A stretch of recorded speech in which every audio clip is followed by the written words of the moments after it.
What's up, wave makers? So I asked you guys on Instagram if you liked this kind of content where I just have a voiceover and then like the background I'm doing something creative, I guess. Also, my son is in the background, so if you hear a lot of jingling and baby noises, that's what's going on. But anyway, like 96% of you guys said that you liked this format, so I'm going to oblige. I also needed an excuse to finish that diamond painting, so here we go. Today we're talking about creative memories, which, you know, I've had a few requests to do. I didn't know that they existed until some of you guys kind of hit me up and asked me about it, and I'm like, I don't know what that is, but you would never think that a scrapbooking MLM had this much rich history and controversy and just an all-around engaging story. So, I mean, you guys know I always say that there's an MLM for everything, and I mean it every time I say it. And I want to mention at the top of this video here that Creative Memories is not the only scrapbooking MLM, surprisingly enough.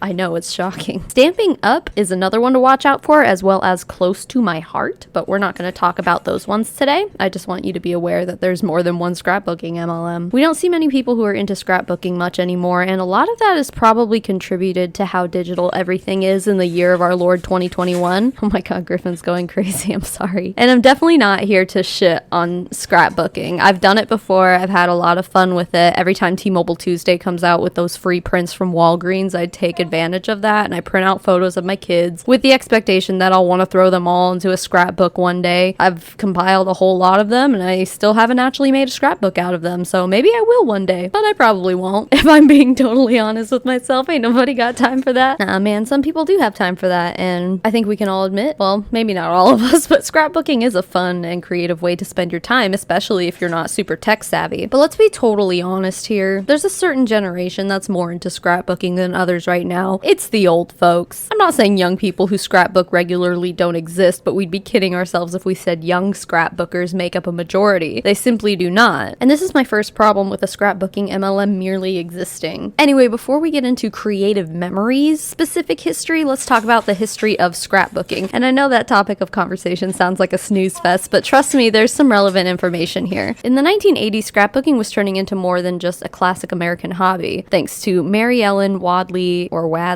Christensen. She's credited with turning scrapbooking into an actual industry, but it should be noted that I couldn't find any link between her and Creative Memories. In 1981, Mary Ellen and her husband authored and published a how-to booklet called Keeping Memories Alive and opened a scrapbook store in Spanish Fork, Utah. Somehow, even when these industries began outside of MLMs, you can still tie them back to Utah. And while it's obvious why people liked and still like scrapbooking, there's a lot more to it than I had initially realized. Yeah, it's cool to preserve memories and adding a creative touch makes it fun, but there's actually a strong social network that scrapbooking can provide. People who partake in scrapbooking as a hobby call themselves scrappers or scrapbookers, or even hobbyists, I've heard them call themselves, and you can find plenty of community pages and groups on Facebook with thousands of members. It's not unheard of for people to unironically have scrapbooking parties, and those can even evolve into scrapbooking conventions, retreats, and even a cruise. Events like these are called crops, like cropping a photograph, you know, so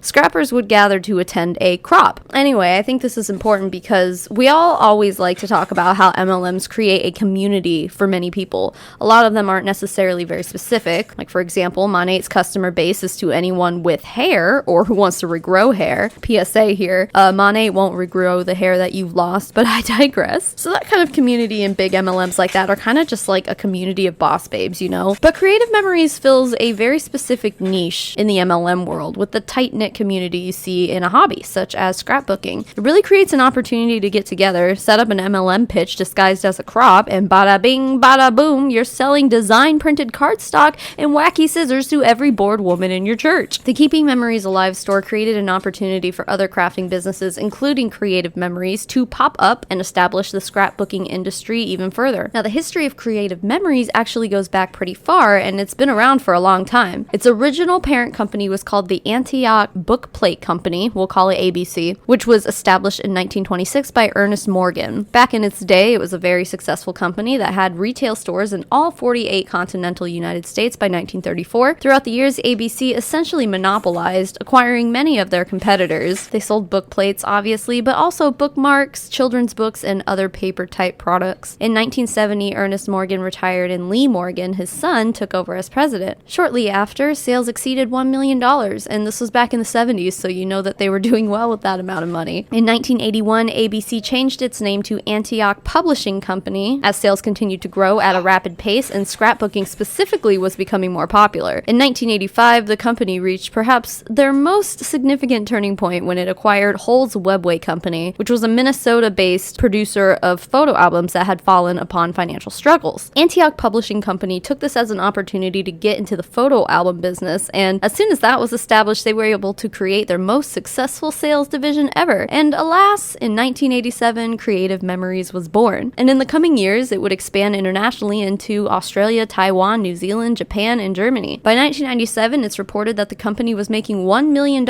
in sales per day through at-home parties. Remember that this was the 90s, and social media wasn't a thing yet, so it was a pretty impressive number. According to the New York Times, the scrapbooking industry doubled between 2001 and 2004, and interest in scrapbooking peaked in 2005 and 2006. Things were booming for Creative Memories. Everything was going great until it suddenly wasn't anymore. Scrapbooking sales were declining for everyone as the digital age began to pick up speed. Sales continued to plummet, so they brought on a new president, also a member of the Morgan family it appears. I believe it was Lee's daughter, to try to pull them out of the slump, but by 2008, Creative Memories had declared bankruptcy. And this led to 2 class action lawsuits. One was made up of about 150 former employees. From what I can tell, they were not distributors, but they were corporate employees. So they claimed that the leaders within the company placed their own financial interest before the welfare of the company, which led to the bankruptcy and inevitable financial collapse, including over $20 million in employees' retirement funds. The lawsuit claimed that the Morgans made over $100 million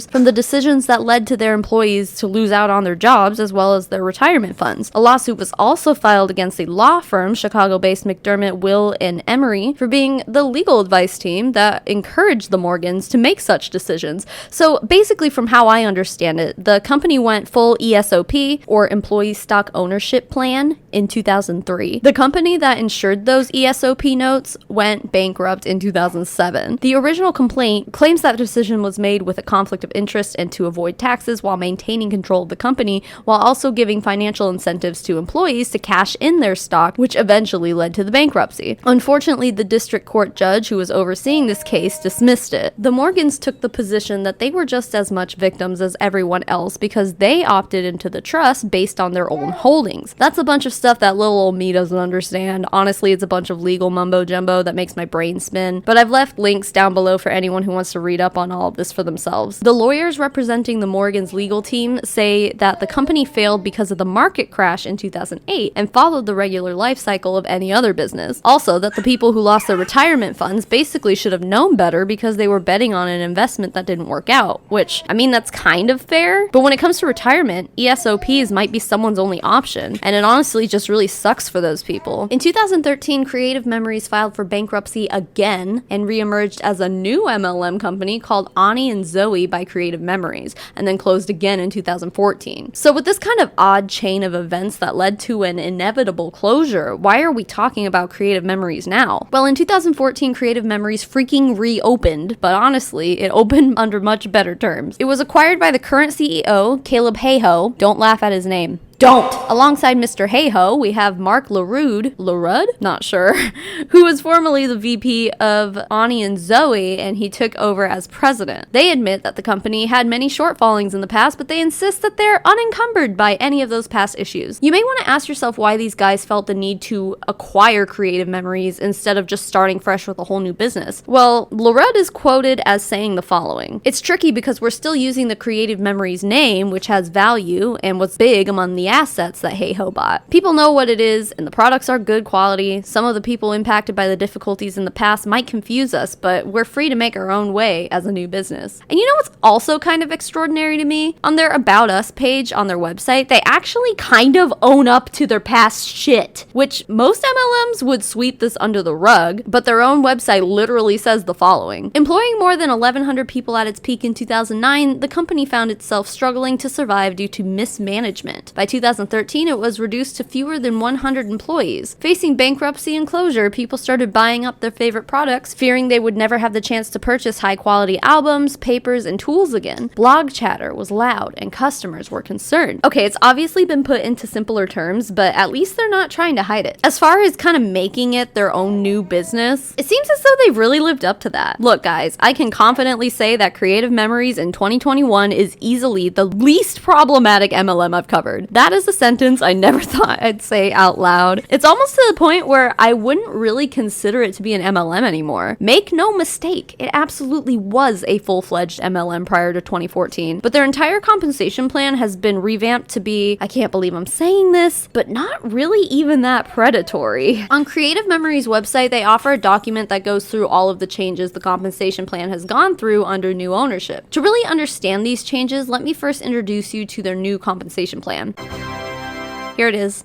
This is literally it. It doesn't look like much because it really isn't much. No fancy titles or rank names, they're just levels 1 through 5. You'll notice the middle column says 12-month volume. According to their at a glance earnings flyer, the fine print says balance only starts at 0 your first year. I'm taking this to mean that for the first 12 months, you're basically just stuck at level 1. Although maybe like if you get into those other thresholds, maybe they'll start paying you in the higher tiers. I'm not really sure. I couldn't really find anything that like confirmed or denied this, but the fact that it says 12-month volume like makes me think, okay, like it's going to be measured in 12 months. I don't know. I couldn't figure that part out. But you don't have to wait 12 months to start earning commissions on your downline. But the commissions that you do make off of their sales is only 2% at level 1, which might as well be nothing, considering a lot of their products are less than $10. Literally, if your direct downline sells an $8 pack of stickers, which is pretty expensive for 3 sheets of stickers, but I digress, you're going to make a whopping 16 cents. Anyway, how does one advance through the levels? Well, it's literally all based on how much you personally buy and sell. Here's the same exact chart listed in their compensation policy document, with one distinct difference from the chart on their join page. The middle column says account balance. Here's how this document defines your account balance. All of your own retail purchases on your account and all retail purchases by your customers on your account will be added together to form your account balance. Your account balance for the last rolling 12 months will determine what your retail profit rate and your commission rate will be. So technically, you don't have to invest anything outside of your initial buy-in,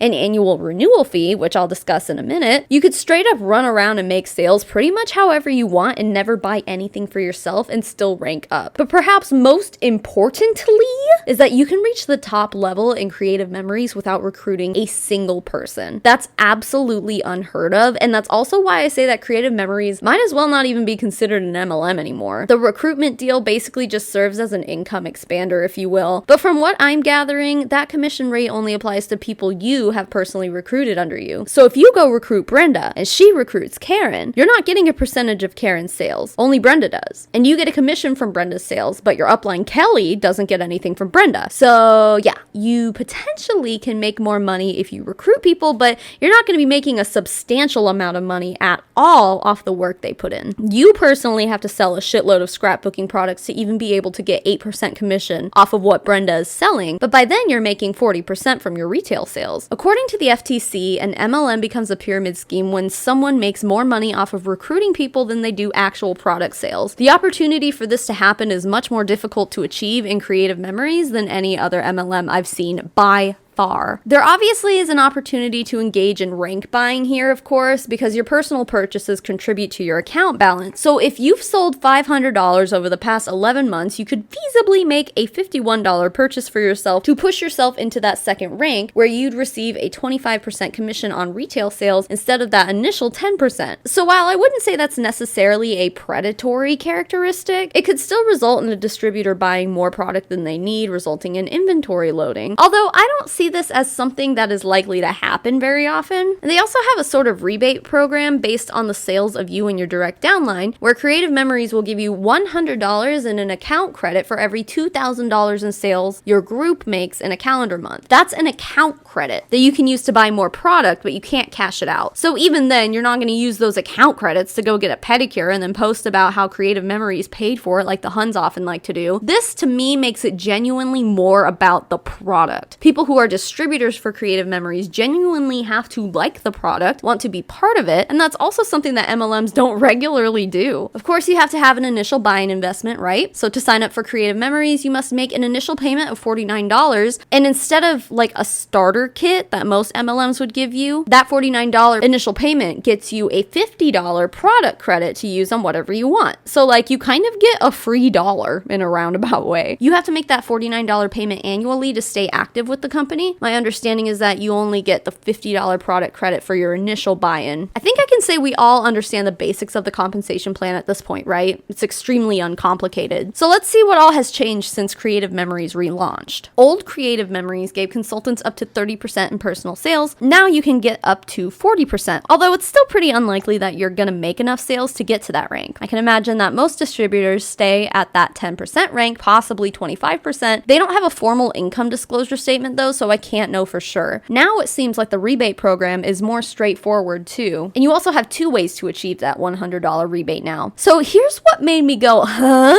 With Creative Memories before, you were required to either spend or sell $500 every 3 months to remain active. And this ain't no motherfucking essential oil or overpriced shampoo. This is paper. We are talking about paper. That's definitely something I would have hardcore criticized them for. But they've made it so the minimum amount of money you have to pay Creative Memories is $49 a year, and that's it. That's all you have to do to qualify for commissions from your downline, which again is kind of unheard of. You used to have to pay monthly for the website, now you don't. Here it mentions the term unit leader, but I can't really find a legit definition for this, but I'm assuming it's just like what you used to be called in the old Creative Memories if you had a downline, which clearly it looks like you were receiving commissions off of people that you hadn't personally recruited. Like your team had levels and all of that, and you had to reach certain numbers to maintain your rank like most MLMs. That is not a thing anymore. Under the type of selling category, it says you used to be on a party plan. I guess this would kind of make sense since the peak of the old Creative Memories business was before social media was really popular, so throwing parties seems to be the most popular choice back then. One other big thing is that you don't have to sign up under anyone anymore, meaning you don't have to be pressured by anyone to be a part of Creative Memories anymore. You can just sign up and be directly under the home office. That's something that most MLMs don't do either. Like if you wanted to sign up under someone, you could, but you don't have to. You can also buy products directly from Creative Memories website. You don't have to hit up a distributor to do so. You can do this with some MLMs already, so this isn't necessarily unique to Creative Memories. One kind of obnoxious thing that I found in their compensation policy document is that if you don't give them your bank information for direct deposits, they'll send you a check in the mail annually. Oh, but you're gonna be charged freaking $100. You'd be paying $100 per year to be able to get paid. Like, what? Who does that? Luckily, we live in a world where most people can set up a direct deposit, so I doubt many people are doing it that way, but still, I just want to know the circumstances going on behind the scenes in which someone found that to be necessary. Also, I don't know if other MLMs do this, they probably do, but if a customer returns a product they bought, Creative Memories is going to take back those commissions. I feel like that's kind of shady, but what do I know? It also says if your upline quits, you don't get grandfathered into your upline's upline like most MLMs. Instead, you just end up under the home office, which is nice in the way that you don't ever have to worry about scenarios like we saw in Paradise Paintings, where if you get terminated or if you quit, your downline gets assigned to someone else who didn't have to work for it at all. They also provide their policy and procedures and advisor agreement documents up front. Many MLMs don't let you see this until you're already in the middle of signing up. So at least there's that level of transparency. That's all listed below if anyone cares to read them. So to conclude, Creative Memories serves as a good lesson in MLMs, and that is that these companies rarely last even if they've been around for decades. Creative Memories had been around since the 80s before finally shutting down in 2014. It was obviously resurrected pretty quickly after that, but that's not going to happen every time an MLM goes down. And obviously, I kind of gave a semi-good review of this MLM. Like being an anti-MLM YouTuber, this is a lot of stuff here that I wouldn't normally say. But that all being said, I still don't recommend signing up for Creative Memories. Just looking at their website, yeah, some of it is still pretty overpriced. Like you can go to Michael's or Joann's or whatever craft store, and they usually have coupons and stuff. It's just unnecessary to spend the amount that you do spend on Creative Memories, although the consultants and the company like to brag about how high quality all that shit is. But I mean, how high quality does paper have to be for a scrapbook, honestly? I don't know. It just seems unnecessary to me, but I'm also not a scrapbooker or hobbyist or anything like that, so what do I know? Creative Memories definitely serves a very specific niche in MLMs. Like, you're not gonna see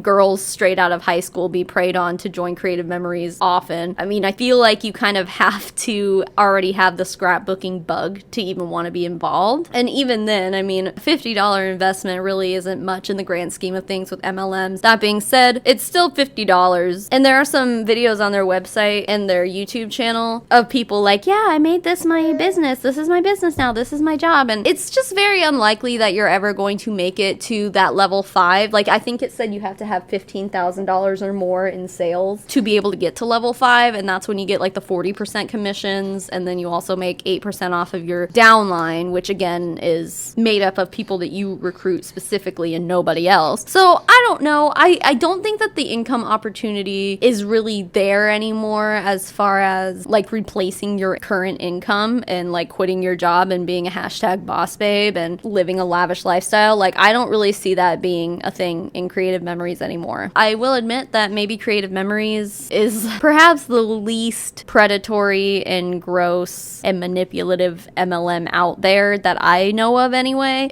I mean, it's still an MLM, so just use caution if you're ever finding yourself at a scrapbooking party or cruise or something. I don't know. But hey guys, thanks for everyone who recommended this topic. I'm glad I could finally cover it for you. And now let's thank my patrons and my YouTube members. And if you want to be part of the list I'm about to read off or the names you're about to see scroll in front of your eyes, you can either go to patreon.com/SavannahMarie, or you can click the join button down below on this video to join my YouTube membership. You can join whichever one you want, whatever you're more comfortable with. It doesn't really matter to me. So the biggest thank you in the whole wide world goes to Amanda McMahon, Elizabeth Wyatt, Eve Blondo, Meredith Nakata, Molly Wasilewski, Alice W., April Lindblom, Boris Geller, Katrina Rosemarick, Daniel Urena, E. Higgins, Eric Lauder-Craddock, Evan Adler, Jerry Duncan, Kelly Creffield, Kim Cartwright, Laura Lynn Martin, Maddie Darley, Rachel McHenry, Samantha Jackson, Tuesday the 13th, Tiffany Brust, Jay Marie, Auntie Lou, Vamp Faye, Fallon Lowry, Sabrina Franklin, and Julia Nieberdowski. And to the rest of my wonderful patrons and members, thank you so much for being here and for being you. Even if you're not a patron, thank you for making it to the end of this video. I appreciate you no matter what. And of course, follow me on Instagram and send me a DM if there's any specific MLMs you want me to cover, any topics you want me to cover, any videos you want me to react to. I try to check my DMs as much as possible, but I don't always get around to all of them. But hey, you know what? Keep sending, and I appreciate those of you guys who do continue to do so. Keep making waves, babes. I will smell you all later. Mommy Tsunami out.